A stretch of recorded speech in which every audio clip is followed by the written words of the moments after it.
so yeah, put a little something together, but also I thought I'd bring a couple of my Superman.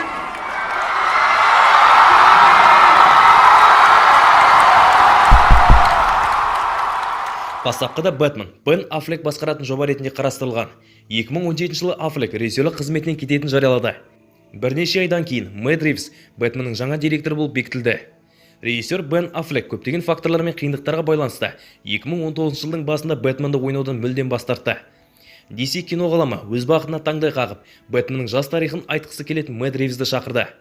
2019 жылдың жазында Роберт Паттинсон Бэтменнің басты кейіпкері ретінде ұсынылды.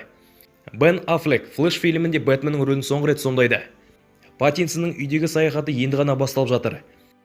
Готэм Ситидің айналасындағы кіріс жорығы бұлыңғыр шенеуніктер мен жозықсыз қоғам қайраткерлеріне бағытталған.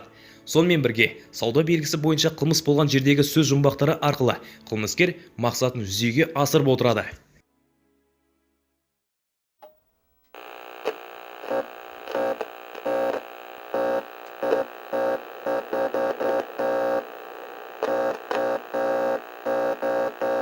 Сюжет Готэмнің сақшысы болған 2-ші жылында Брюс Уэйнге назар аударады. Бір қатар кісі өлтірулер қаланың дүр сілкіндіріп жатқанда, Брюс кімнің жауапты екенін табу үшін өзінің детектив қабілетін сынау керек. Қылмыскерлердің жүрегіне қорқыныш ұялататын Бэтмен қаладағы шенеуніктер мен беделді тұлғалардың жемқор желісінің арасында бірнеше сенімді одақтастары Альфред Пенниворт, лейтенант Джеймс Гордонмен бірге кек алудың жалғыз бейнесі ретінде көрсетеді. Кісі өлтіруші Готэмнің элитасын садистік айла-шарғылар тізбегі арқылы нысанға алған кезде, құпия сырлар ізі әлемдегі ең ұлы детективті жер асты әлеміне тергеуге жібереді. Онда Бэтмен Селена Кайл, Освальд Коблпот сияқты кейіпкерлерді кездестіреді. Қылмыскердің жоспарларының ауқымы айқындала бастағанда, кінәлінің бетпердесін ашуы және Готэм қаласын бұрыннан азаптаған билікті теріс пайдалану мен сыбайлас жемқорлықты сотқа тарту керек. Жаңа Бэтменнің сюжеті бойынша Готэмді ақылсыз данышпан Рейдлер Эдвард Нигма басқарады. Қаскүнем қаланың ірі тұлғаларының әділетсіздігіне көз жұма қарайтын жемқор шенеуніктерді өлтіріп жатқанын айтты. Тіпті мэр Дон Митчелл оның құрбаны болып үлгерді. Рейдлер қара серінің қылмыспен күресу әдістерін, сондай-ақ жалпы әділет жүйесін сынғалады. Сондықтан ол әділдік үшін Бэтменнің неге дайын екенін тексереді. Трейлердің басына көрсетілгендей, Рейдлерді тұтқынға алып, Архем емханасына апарады. Дегенмен сыбайластардың арқасында алдын ала іске қосылған жоспарының көмегімен Энигма Темір тордың ар жағында қылмыс жасауды жалғастырып, жарылғыш қаруларды таймермен орналастырады. Сондай-ақ Рейдлер жергілікті Ганнибал Лектердің рөлін атқарады. Бэтмен трейлерін көрген кез келген адам біледі. Рейдлер Готэм элитасының мүшелерін қорқытуды жөн көреді. Фильм тақырыбы Готэмді үрейлендірген мазасыз құпияны зерттеп жатқан Бэтменнің алғашқы жылындағы ашу ызаны әділдікпен теңдестіру үшін күреседі. Пол Даноның актерлік мансабы «Махаббат пен мейірімділік» фильміндегі жағажайдағы жігітті ойнаудан бастап, таңғажайып Швейцария армиясының ер адамына дейінгі рөлдерден өтті. Ал енді Warner Bros. Жаңа фильмде Даноның жұмбақшысы Готэмнің элитасын нысанға алғандықтан, бетперде, қолғап, көзілдір киген зұлым адамның қорқынышты бейнесін алады. Эдвардтың жасыл түсіндегі ауыр жүкті пальто сұрақ белгісімен безендірілген. Даноның көзқарасы Рейдлер тұлғасының анағұрлым қорқынышты жағын анықтауға тырысады.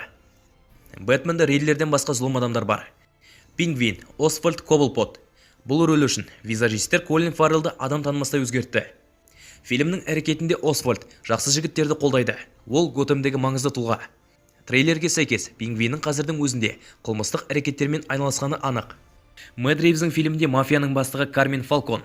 Рейдлердің қылықтары оның жүйкесіне тиеді. Соған қарамастан, Фалконның өзі қылмыстық әлемге қатысы бар екенін жасырмайтын лас шенеунік. Готэмдегі билікті әрқашан саясаткерлер мен мафия бөлісті. Бұл жүйе Бэтменнің басты зұлымы Энигмаға ұнамауы мүмкін. Мысық әйел Селена Кайл екіұшты кейіпкер. Ол ең алдымен қара серге қарсы тұрады, содан кейін онымен біргеді. Және де Селена махаббат қарым-қатынасынан алыс емес. Селена Кайл кәсіби ұры ретінде белгілі. Түсірілімдегі кейбір кадрларға қарағанда, ол Крамимен байланысты болады. DC комикстарында Кайл Фалконның заңсыз қыз екенін көрсететін сюжеттер бар. Фильмде біз міндетті түрде Селенаның мотивтері туралы көбірек білетін боламыз. 2019 жылдың қазан айы Бэтмен үшін қарбалас ай болды. Зои Кравиц мысық әйел болып таңдалды. Кравицтің кейіпкері зұлымдардың тізіміне қосылудың орнына Роберт Паттинсонның қосымша одақтасы, сондай-ақ сүйіспеншілікке қызығушылық танытатын болады. Селена Кайлдың мотоцикл мініп, мылтықпен қамшы комбинациясын қолданаты расталды.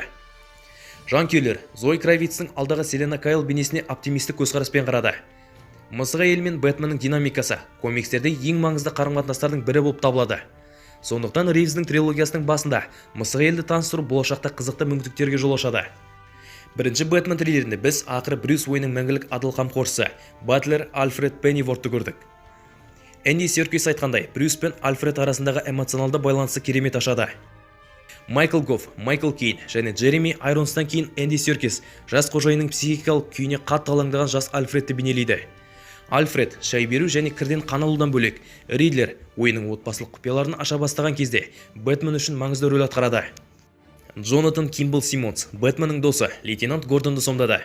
Әйтсе де, сол қалаулы комиссар лауазымына жету үшін Джеффри Райттың Гордоны мен Паттинсонның Бэтмен арасындағы байланысы жарқанат тәрізді сигналы болды.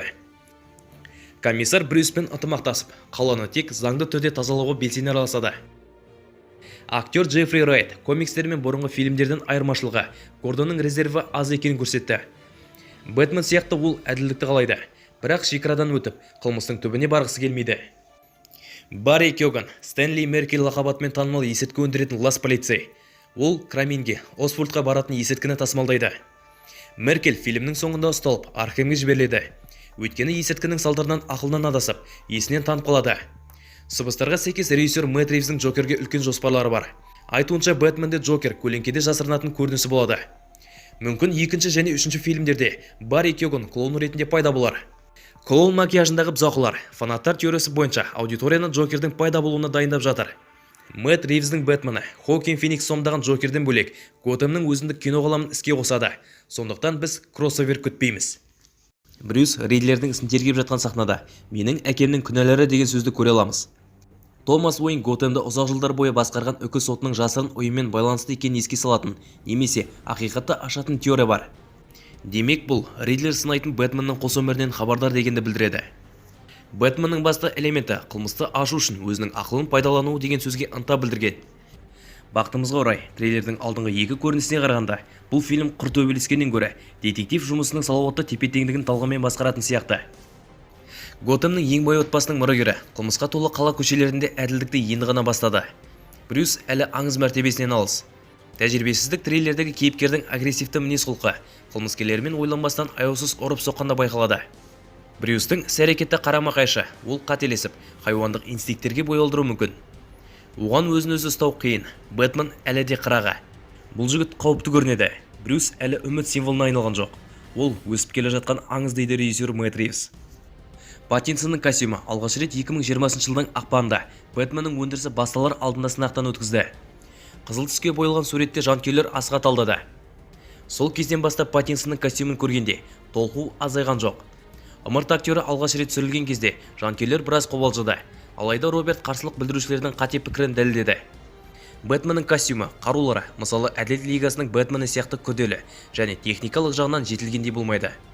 Бұл да дұрыс шығар. Бұл костюм Брюстің қылмыспен күресу мансабының басында болғанның белгісі. Костюм біршама берік, ыңғайлы және практикалық болып көрінеді. Бұрын оқ өткізбейді. Мына сахна соны растайды.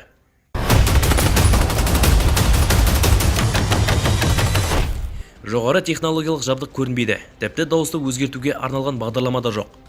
Тігіс көрінеді. Гаджеттер қарапайым. Кеудесіндегі жарғанат таңбасында атыс қаруының бөліктерден жасалған сияқты.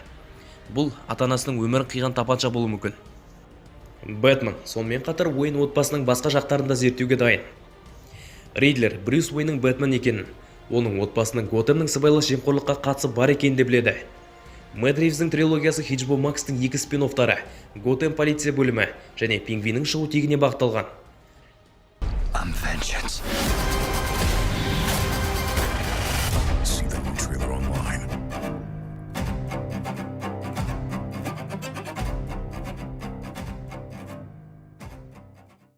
Бэтмен жылдың ең көп күткен фильмдердің бірі болып табылады.